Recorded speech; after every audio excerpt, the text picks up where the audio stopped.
faktor-faktor yang mempengaruhi belajar siswa. Nah, sebelum kita membahas lebih lanjut mengenai faktor-faktor belajar, sebenarnya apa sih makna dari belajar itu sendiri? Jadi, belajar adalah suatu proses atau upaya yang dilakukan setiap individu untuk mendapatkan perubahan tingkah laku, baik dalam pengetahuan, keterampilan, sikap, dan nilai positif sebagai suatu pengalaman dari berbagai materi yang telah dipelajari. Lalu, apa itu pembelajaran? Pembelajaran merupakan bantuan yang diberikan pendidik agar dapat terjadi proses perolehan ilmu pengetahuan, penguasaan kemahiran, serta pembentukan sikap dan kepercayaan diri pada peserta didik. Dengan kata lain, pembelajaran adalah proses untuk membantu peserta didik agar dapat belajar dengan baik. Faktor belajar ada apa aja? Jadi, secara garis besar, faktor belajar dibedakan menjadi dua, yaitu internal dan eksternal. Faktor internal merupakan faktor yang ada dalam diri individu yang sedang belajar. Dengan kata lain, faktor ini berasal dari dalam siswa itu sendiri. Sedangkan faktor eksternal merupakan faktor yang berasal dari luar individu yang sedang belajar atau dari luar siswa tersebut. Faktor internal yang mempengaruhi belajar siswa. Faktor pertama adalah minat.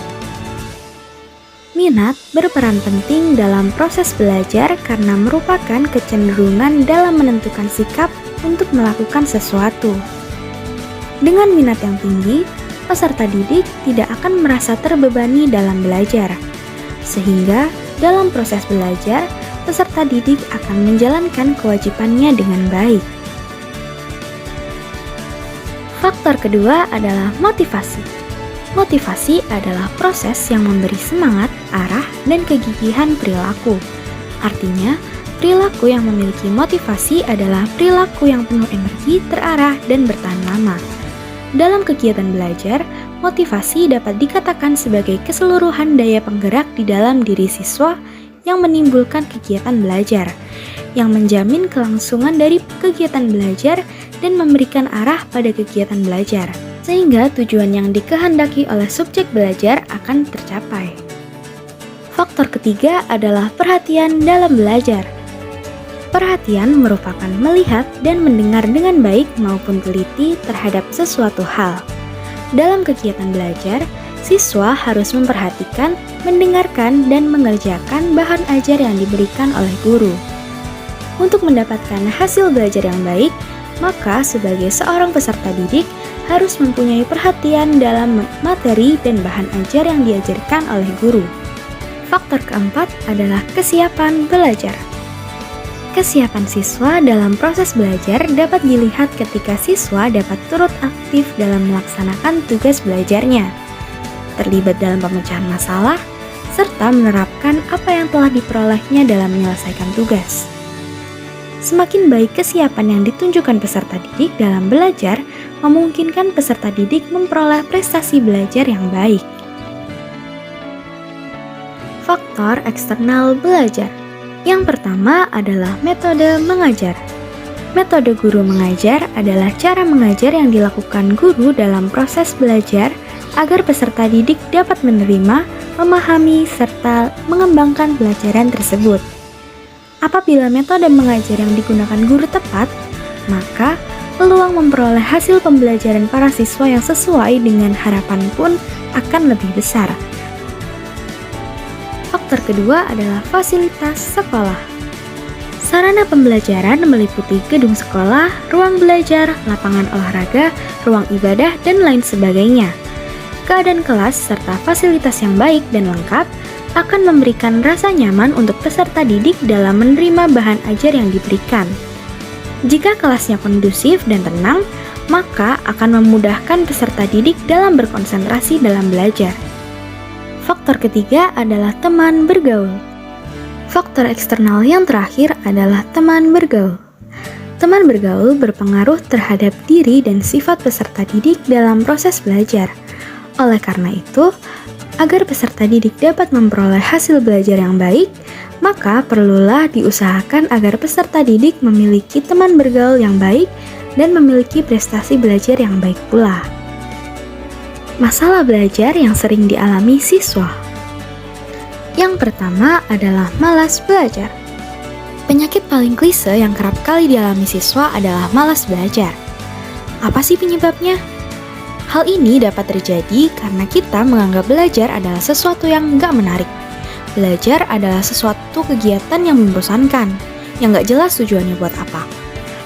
Lalu gimana sih solusinya?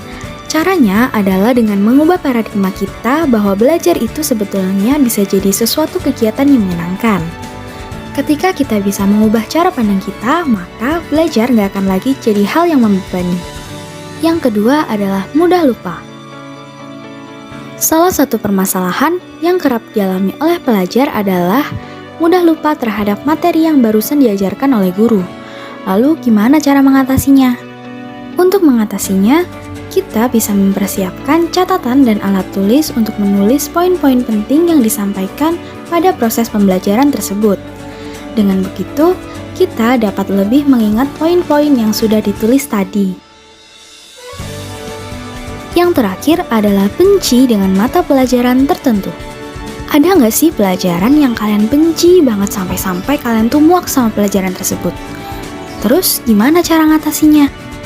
Perasaan benci sama mata pelajaran tertentu kayak gini emang salah satu masalah utama dalam belajar dan paling susah buat diatasi. Langkah pertama yaitu identifikasi dulu masalahnya. Apakah dari cara mengajar guru atau cara belajar kita yang salah?